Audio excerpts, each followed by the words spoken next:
Hello everyone, कैसे हो आप लोग? आई होप सभी अच्छे होंगे और आपकी जो तैयारी है वो भी अच्छी चल रही होगी, ऐसी मुझे उम्मीद है। सीजीएल 2026 के मोस्टली एस्पिरेंट्स के ये डाउट है कि हमारा एग्जाम कब तक होने वाला है और दूसरा हमें कितना टारगेट लेकर चलना चाहिए, क्योंकि इस बार आपकी जो कट ऑफ है वो प्रीवियस ईयर जो कट ऑफ आपकी जाती थी 153 के आसपास, उससे कम ही जाने वाली है। तो कितना टारगेट लेकर चले जिससे कि हमारा प्रीलिम्स अच्छे से क्लियर हो जाए और हम मेंस के लिए भी बढ़िया से फोकस कर पाए। तो ये वीडियो आपके लिए बहुत इंपॉर्टेंट है, पूरी वीडियो को ध्यान से देख लेना। मैं अपना एक्सपीरियंस आपके साथ में शेयर करने वाला हूँ और साथ में आपको जितना भी प्रीवियस ईयर ट्रेंड रहे हैं वो सारे के सारे कंक्लूड करके आपको इस वीडियो के अंदर बताने वाला हूं। तो स्टार्ट करते हैं आज का ये वीडियो को आप लाइक और शेयर कर दीजिए। आप यहाँ पर देख सकते हैं 2023 की जो कट ऑफ है वो यूआर के लिए 150 गई है, 2024 की 153 गई है, 2025 की रिवाइज्ड वाली 152 के आसपास गई है और ये आपकी नॉर्मलाइज्ड कट ऑफ जाती है। मतलब आपका जब आप लोग स्कोर करते हो वो आपका रॉ स्कोर रहता है, क्योंकि आपका टीयर 1 का एग्जामिनेशन काफी सारी शिफ्ट्स में होता है, तो नॉर्मलाइजेशन वहां पर होता है।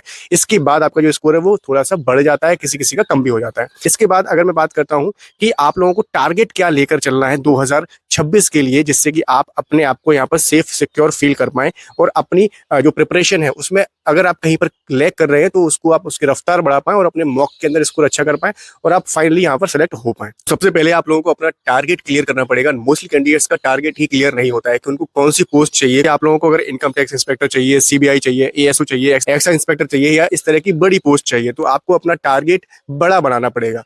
क्लियर शब्दों में आपको बताऊं कि बड़ी पोस्ट चाहिए तो बड़े नंबर चाहिए। सबसे पहले आप लोग अपना टारगेट सेट करिए कि हमें ऐसी वाली पोस्ट चाहिए। आपको अपने एक्सपीरियंस के हिसाब से बता दूं कि आपको अगर बड़ी पोस्ट चाहिए तो आपको प्रिपरेशन भी अच्छी करनी पड़ेगी। तो लगभग 5 साल के पीवाईक्यूज उठाइए और उनको अच्छे से सॉल्व कीजिए। जितनी भी आपकी शिफ्ट टफ वाली रही होंगी उनको आप सॉल्व करिए और आपका जो टारगेट स्कोर होना चाहिए वो लगभग 150 के आसपास होना चाहिए इस बार के हिसाब से। और आपको सेक्शनल टाइमिंग दी गई है तो आप उसको टाइम के अंदर सॉल्व कीजिए। वहां पर आपका सब्जेक्ट वाइज स्कोर इंग्लिश के अंदर 40 से 45 रह रहा है, रीजनिंग के अंदर भी 40 से 45 रह रहा है, मैथ्स के अंदर लगभग आप लोग 40 के आसपास लेकर आ रहे हैं, क्योंकि सेक्शन टाइमिंग कर दिया गया तो मोस्टली कैंडिडेट्स पूरे सवाल नहीं कर पाएंगे। और जीके जीएस के अंदर लगभग 25 के आसपास आपका स्कोर यहाँ पर रहना चाहिए। ओवरऑल आपको इतना टारगेट स्कोर रखना पड़ेगा कि अगर आप यूआर कैटेगरी से बिलोंग करते हैं तो लगभग 152 का टारगेट स्कोर लेकर चलो।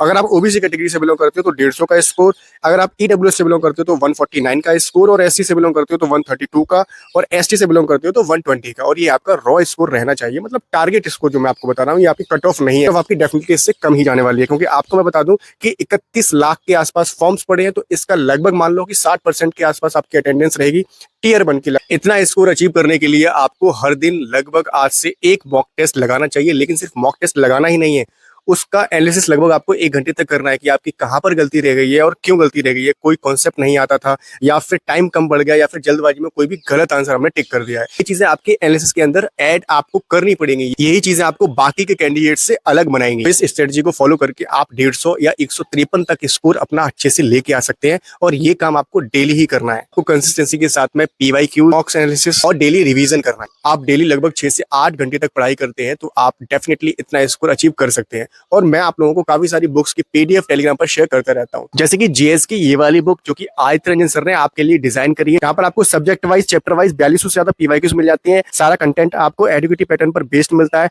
आपको यहाँ पर कंप्लीट कवरेज मिल जाती है 2026-27 के एग्जाम्स का। सारे एग्जाम्स को ये टारगेट करते हैं। बुक के अंदर आप लोगों को यहाँ पर इस तरह से सभी एग्जाम्स बताए गए हैं, कौन से एग्जाम्स को ये टारगेट करते हैं। फिर आपको यहाँ पर सारे सब्जेक्ट मिल जाते हैं, चाहे वो आपका हिस्ट्री का हो, चाहे आपका यहाँ पर पॉलिटी हो, ज्योग्राफी हो, आपका इकोनॉमिक्स हो, सारे सब्जेक्ट आपको यहाँ पर मिल जाते हैं और सारे टॉपिक्स भी आपको यहाँ पर मिल जाती है। इवन यहाँ पर साइंस भी आपको पूरा का पूरा मिल जाता है। ठीक है, इस तरह से आपको ये बुक मिलती है। तो बुक को परचेज करने का लिंक आपको डिस्क्रिप्शन बॉक्स में मैंने दे दिया है।